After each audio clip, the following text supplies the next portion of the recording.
అందరికీ నమస్తే. ఈరోజు నేను చాలా తక్కువ ఆయిల్తో బంక లేకుండా బెండకాయ ఫ్రై ఎలా చేయాలో చూపిస్తాను. టేస్ట్ అయితే చాలా బాగుంటుంది. కొంతమంది అయితే బెండకాయలో బంక వస్తుందని చాలామంది తినరు.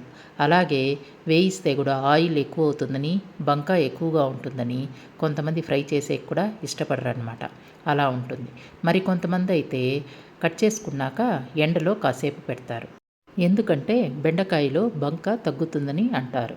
నేనైతే ఎండలో ఏమీ పెట్టకుండా అలాగే బెండకాయలు కట్ చేసి చేస్తానన్నమాట. ఇవి స్నాక్స్గా కూడా యూస్ అవుతుంది. అలాగే సైడ్ డిష్గా కర్రీగా కూడా యూస్ అవుతుంది. ఎలా చేయాలో చూద్దాం. బెండకాయల్ని బాగా కడిగి ఒక పొడిగుడ్డుతో తుడుచుకున్నాక కాస్త పెద్ద సైజుగా బెండకాయలు కట్ చేసుకోవాలి. మనం మామూలుగా అయితే బెండకాయకి కొద్దిగా పల్చగా కట్ చేస్తాము తొందరగా వేగాలని. అలా కాకుండా కొద్దిగా పెద్ద పెద్దదిగానే ఈ విధంగా కట్ చేసుకోవాలి. తర్వాత స్టవ్ ఆన్ చేసి కడాయి పెట్టుకొని అందులో ఒక 1 స్పూన్ దాకా ఆయిల్ వేసుకొని పల్లీలు ఒక చిన్న కప్పుకి తీసుకోవాలి. అది ఆయిల్లోనే లైట్గా వేగాక మళ్ళీ ఆ కప్పులోనే తీసి పక్కకు పెట్టుకోవాలి.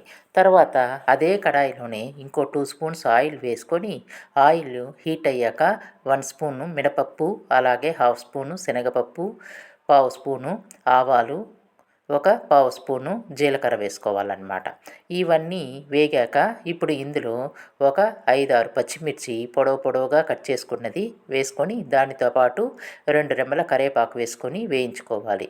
ఇప్పుడు ఇందులో కాస్త పసుపు వేశాక ఇందాక కట్ చేసి పెట్టుకున్నాం కదా బెండకాయ ముక్కలు, అవన్నీ వేసి కలుపుకోవాలి.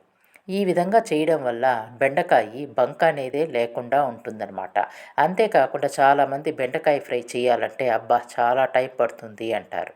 ఇప్పుడు చూడండి కాస్త వేగింది కదా, ఇప్పుడు ఇందులో ఒక హాఫ్ స్పూను సాల్ట్ వేసుకొని మళ్ళీ ఒకసారి వేయించుకోవాలి. ఇక కొంతమంది అయితే బెండకాయలు త్వరగా ఉడకాలని బెండకాయలు వేయించేటప్పుడు మూత పెట్టి ఉంచుతారనమాట మధ్యలో. అలా మూత పెట్టి అస్సలు ఉంచకండి. అలా ఉంచితే బంక ఎక్కువైపోతుంది. చూడండి ఈ విధంగా వేగాక ఇప్పుడు ఇందులో ఇందాక వేయించి పెట్టుకున్నాం కదా పల్లీలు, అవి వేసుకొని ఒకసారి కలుపుకోండి. చూడండి ఇందులో కారప్పొడి కానీ ఆయిల్ ఎక్కువ కానీ ఏమీ లేకుండా ఎంతో టేస్టీగా ఉండే బెండకాయ ఫ్రై రెడీ అయిపోయింది. ఇది స్నాక్స్గా కూడా యూస్ అవుతుంది.